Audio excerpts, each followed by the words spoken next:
अभिवादये अहमस्मि लता। अत्र भवतां स्वागतम् एतस्मिन् डीडी न्यूज़ वार्ता प्रसारणे। अथ प्रमुखाः वार्ताः।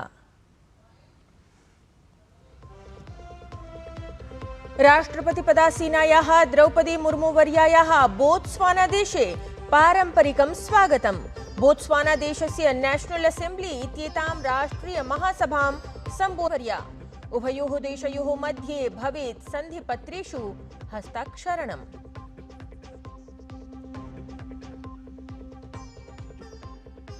प्रधानमन्त्रिणः नरेन्द्रमोदिनः भूटान यात्रायाः अद्य द्वितीयम् अन्तिमं च दिनम्। थिम्पू इत्यत्र भूटान देशस्य चतुर्थनरेशेन ड्रुक् ग्याल्पो जिग्मे सिंगे वाङ्गचुक् इत्येतेन समं कुर्यात् असौ मेलनम्।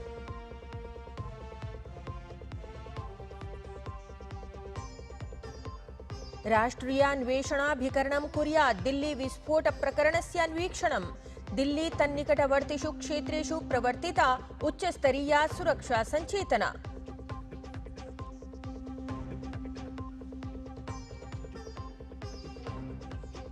बिहारराज्ये मतगणनायाः प्राग्वर्त्यनुमानानुगुणं 33,100 आसनानि सम्प्राप्य प्रशासनं रचयेत् राष्ट्रियजनतान्त्रिकसङ्घटनम्। अनुमानानुसारं जनसुराज दलमपि अवाप्नुयात् आसनम्।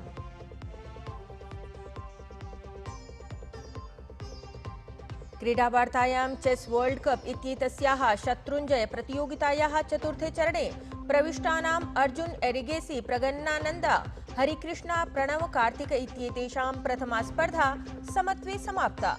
अद्य भवेत् चतुर्थचरणस्य द्वितीया क्रीडा। साम्प्रतं वार्ताः विस्तरेण। अफ्रीका देशानां यात्रायां गता राष्ट्रपतिपदासीना द्रौपदी मुर्मुः अंगोला देशस्य सफलां यात्रां सम्पाद्य बोत्स्वाना देशं प्राप्तवती, यत्र तदीयं भव्यं स्वागतं समाचरितम्। एतस्मिन् यात्रावधौ राष्ट्रपतिवर्या अनेकेषु कार्यक्रमेषु सहभागितां कुर्यात्।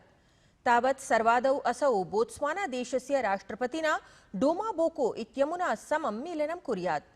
ततः परं समायोज्यमाने प्रतिनिधिमण्डलस्तरीये द्विपक्षीय वार्तावधौ अनेकेषु सन्धिपत्रेषु हस्ताक्षरणं समाचर्येत। विभिन्नैः कार्यक्रमैः सममेव राष्ट्रपतिवर्या तत्र बोत्स्वाना देशस्य नेशनल असेम्ब्ली इति राष्ट्रिय महासभा अपि सम्बोधयेत्। प्रधानमन्त्री नरेन्द्र मोदी द्विदिवसार्थं भूटान देशं गतः अस्ति। तत्र गतदिने प्रधानमन्त्री नरेन्द्र मोदी अनेकेषु कार्यक्रमेषु सहभागितां कृतवान्। एतेषु कार्यक्रमेषु जलविद्युत् परियोजनायाः लोकार्पणं समाहितमस्ति। एषा परियोजना भूटान देशस्य ऊर्जावश्यकतासु 40% वृद्धिं करिष्यति।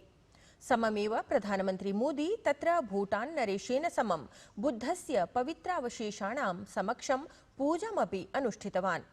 तत्रैव असौ भूटान देशस्य प्रधानमन्त्रिणा समं प्रतिनिधिस्तरीयां वार्तां समाचर्य सततविकासोर्जा क्षेत्रे सहयोगसमेधने सविस्तरं चर्चां कृतवान्। प्रधानमन्त्री नरेन्द्र मोदी कथितवान् यत् द्वयोः देशयोः सम्बन्धाः शक्ताः, समृद्धाः च सन्ति, ये हि भविष्ये अपि सुदृढाः भविष्यन्ति।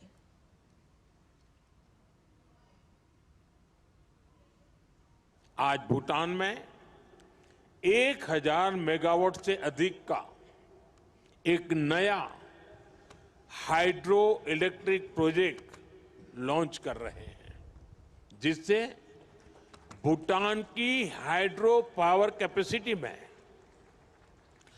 40% की बढ़ोतरी हुई है। इतना ही नहीं, लंबे समय से रुके हुए एक और हाइड्रो इलेक्ट्रिक प्रोजेक्ट पर भी फिर से काम शुरू होने जा रहा है। और ये हमारी पार्टनरशिप सिर्फ हाइड्रो इलेक्ट्रिक तक सीमित नहीं है। अब हम सोलर एनर्जी में भी एक साथ बड़े कदम उठा रहे हैं। तावत् भूटान देशं सम्प्राप्तः प्रधानमन्त्री नरेन्द्र मोदी गतदिने दिल्ल्यां सञ्जातं विस्फोटम् अभिलक्ष्य उक्तवान् यत् घटनायां संलिप्तान् विरुध्य कठोरं कार्याचरणं करिष्यते। अन्वेषणाभिकरणानि अन्वीक्षणकार्ये रतानि सन्ति, दोषिणः नैव त्यक्ष्यन्ते। प्रधानमन्त्री कथितवान् यत् असौ दिल्ली घटनायाः अनन्तरम् उद्विग्न मनसा भूटान देशं समागतः अस्ति। आज मैं यहां बहुत भारी मन से आया हूं। कल शाम दिल्ली में हुई भयावह घटना ने सभी के मन को व्यथित कर दिया है। मैं पीड़ित परिवारों का दुख समझता हूं। आज पूरा देश उनके साथ खड़ा है। हमारी एजेंसियां इस षड्यंत्र की तह तक जाएगी। इसके पीछे के षड्यंत्रकारियों को बख्शा नहीं जाएगा। All those responsible will be brought to justice. नवदिल्ल्याः रक्तदुर्गसमीपे अचिरादेव जातं विस्फोटप्रकरणम् अभिलक्ष्य प्रशासनम् अत्यन्तं गम्भीरं सत् सततम् एतत् प्रकरणमूलं ज्ञातुं यतमानमस्ति। एतस्मिन् क्रमे उच्चस्तरीयानि उपवेशनानि अपि अनुष्ठितानि जातानि। तावत् ततः एवं निर्णीतमस्ति यत् राष्ट्रियान्वेषणाभिकरणं दिल्ली विस्फोटप्रकरणस्य अन्वीक्षणं कुर्यात्। विस्फोटप्रकरणस्य अनन्तरं दिल्ल्यां तन्निकटवर्तिषु क्षेत्रेषु च उच्चस्तरीया सुरक्षा सञ्चेतना प्रख्यापिता प्रवर्तिता च अस्ति। बिहार राज्ये मतगणनायाः प्राक् मतगणना प्राग्वर्त्यनुमानम् अनेकाभिकरणैः प्रकाशितमस्ति। वस्तुतः मतगणना प्राग्वर्त्यनुमानानुगुणं न्यूनातिन्यूनं 30,100 आसनानि सम्प्राप्य राष्ट्रियजनतान्त्रिकसङ्घटनं प्रशासनं रचयेत् इति प्रबलतया समभाव्यमानम् अस्ति। एतदनुमानानुसारं जनसुराज दलमपि आसनम् अवाप्नुयात् इति। मुख्य निर्वाचनायुक्तः ज्ञानेशु कुमारः बिहार विधानसभा निर्वाचनस्य मतदानं सम्पन्नम् इति एतद्धि निर्वाचनम् असौ ऐतिहासिकं प्रतिपादितवान्। मुख्यः निर्वाचनायुक्तः उक्तवान् यत् एतस्मिन् निर्वाचने 66.91% मतदातारः स्वीयं मताधिकारं प्रदर्शितवन्तः। यद्धि बिहार विधानसभा निर्वाचनस्य साम्प्रतं यावत् सर्वाधिकी संख्या अस्ति। एतस्मिन् निर्वाचने 71% महिला मतदातृभिः अपि मतदानं कृतम्। 1951 से अब तक हुए सभी चुनावों में सर्वाधिक प्रतिशत वोटिंग की, जो कि लगभग 66.9% है। अब तक हुए सभी चुनावों में हमारी माताओं, बहुओं और बेटियों ने चुनाव आयोग पर पूर्ण विश्वास जताते हुए अभी तक का सबसे अधिक मतदान किया है, 71%। मतदाता सूची के शुद्धिकरण में बिहार के 38 डीएम में से किसी एक के पास भी एक भी अपील नहीं आई। राजस्थान राज्यस्य बूंदी जनपदे भव्य कार्यक्रमाणां समायोजनेन सह ऐषमः 3 दिवसीयः बूंदी महोत्सवः अनुष्ठितः। लोकसभाध्यक्षः ओम बिड़ला इत्यसौ बूंदी जनपदाय रिक्तभूतं शौर्यप्रतीकं च बूंदी महोत्सवम् अभिलक्ष्य प्रोक्तवान् यत् अत्रत्यं जगत्प्रसिद्धं चित्रशैलीगतं शौर्यगाथा निरूपणं नूनम् अद्वितीयत्वाद्भिः ज्ञापकम् अस्ति। नवंबर मासस्य 10 दिनाङ्कतः 21 दिनाङ्कं यावत् अनुष्ठीयमानस्य ऋतुचक्रगत परिवर्तनरोधक लक्ष्यसमलङ्कृतस्य सम्मेलनस्य नाम COP30 इत्येतस्य हि समायोजनं ब्राजील देशे जायमानमस्ति। भारतेन ब्राजील देशस्य बेलेम क्षेत्रे COP30 इत्येतस्य उद्घाटनसत्रे विकासशील देश समूह पक्षतः वक्तव्यं प्रदत्तम्। समानता सहभागितानुगुणं क्योटो पेरिस सहमत्योः प्रभावी कार्यान्वयन विषये भारतेन विशिष्य बलं प्रदत्तम्।